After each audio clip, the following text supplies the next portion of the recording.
یہ نہ بولوں کہ پاکستان زندہ باد، جشن آزادی مبارک، بلکہ آج میں آپ لوگوں کو بتاؤں کہ پاکستان کتنی مصیبتوں سے، کتنی مشکلوں سے حاصل ہوا۔ میں کچھ چیدہ آپ کو حالات بتاؤں گا، کیونکہ ہمارے پاس اب بچے ہیں کوئی چند منٹ، اور یہ پروگرام تو شاید اگر 4 گھنٹے کا بھی ہوتا تو یہ وقت کم پڑ جاتا۔ 1948 پانی چلے گئے، ایک نوزائیدہ بچہ تھا پاکستان، پریشانی۔ خوشخبری، 1960 میں پاکستان کا قومی ترانہ۔ پھر دنیا نے پاکستان کا ایک نیا روپ دیکھا، روم اولمپکس، ہاکی کا میدان، سب شرٹس، اور پاکستان اولمپک چیمپئن بنا، گولڈ میڈل جیتا پاکستان نے۔ 1968 میں دوبارہ اولمپک چیمپئن بنا۔ 1965 ایک جنگ جس میں دشمن نے ایک دفعہ پھر پاکستان کو توڑنے کی کوشش کی، کامیاب نہیں ہوا۔ 1971 پاکستان 2 لخت ہوا، وقت نہیں ہے مگر ڈیٹیل میں جاتا اور بتاتا کیوں ہوا۔ 1973 پاکستان نے ایک متفقہ آئین کی شکل میں اپنے ریاستی سفر کا اہم سنگ میل عبور کیا۔ 1979 ڈاکٹر عبدالسلام، جنگ سے اٹھنے والا ایک ذہین جس نے نوبل انعام تک پہنچا، پاکستان کا ایک بچہ۔ 1980 سے 2000 انتہا پسندی کے اثرات، سیاست، افغان جنگ، طویل سیاسی استحکام، پھر 1992 کا ورلڈ کپ۔ پاکستان نے دنیائے کرکٹ میں اپنا نام روشن کیا، مگر ساتھ اس ورلڈ کپ کے جیتنے کی سزا ہم آج تک بھگت رہے۔ پھر ایک نیا موڑ 1998 28 مئی، جنوبی ایشیا میں جوہری تجربات کے بعد پاکستان نے بھی 28 مئی کو جوہری تجربات کیے۔ اس واقعے کو پاکستان کی دفاعی تاریخ میں ایک بہت بڑا موڑ سمجھا جاتا ہے، اور یہ جتنے بھی معاہدے اور جتنی بھی عزت ہے یہ اسی وجہ سے ہے۔ ہم نے دنیا کو دکھایا کہ پاکستان دفاعی صلاحیت بنا سکتا ہے۔ اب دنیا کو یہ دکھانا ہے کہ پاکستان علم، معیشت اور انصاف میں بھی طاقت بن چکا تھا۔ زمین ہلی۔ 8 اکتوبر 2005 عمارتیں گری، آزاد کشمیر اور شمالی علاقے جات میں بستیاں ملبے میں بدل گئیں۔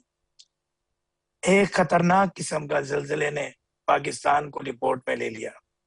دہشت گردی، جب پاکستان نے اپنے بچے دفن کیے، یہ بھی وہ واقعہ کہ نہیں بلا سکتے ہم۔ 2009 پاکستان ایک بار پھر T20 کرکٹ کا عالمی چیمپئن بنا۔ پاکستان کی تاریخ صرف جنگ جیتنے والے، ورلڈ کپ جیتنے والوں کی نہیں، اسکول جاتے ان بچوں کی بھی ہے جنہوں نے دہشت گردی کی قیمت چکائی۔ 2022 2010 پانی آیا مگر حوصلہ بہا نہیں۔ سیلاب 2022 تباہ کن سیلاب، ملک کے وسیع تر حصوں میں ایک دفعہ پھر دشمن کی جارحیت۔ اقوام متحدہ نے 2005 کے زلزلے، 2010 کے سیلاب اور 2022 کے سیلاب کو پاکستان کے بڑے قدرتی سانحات میں سے ایک سانا۔ سوات کی بیٹی 2014 امن کا اعزاز ملا مولانا ملالہ یوسفزئی کو۔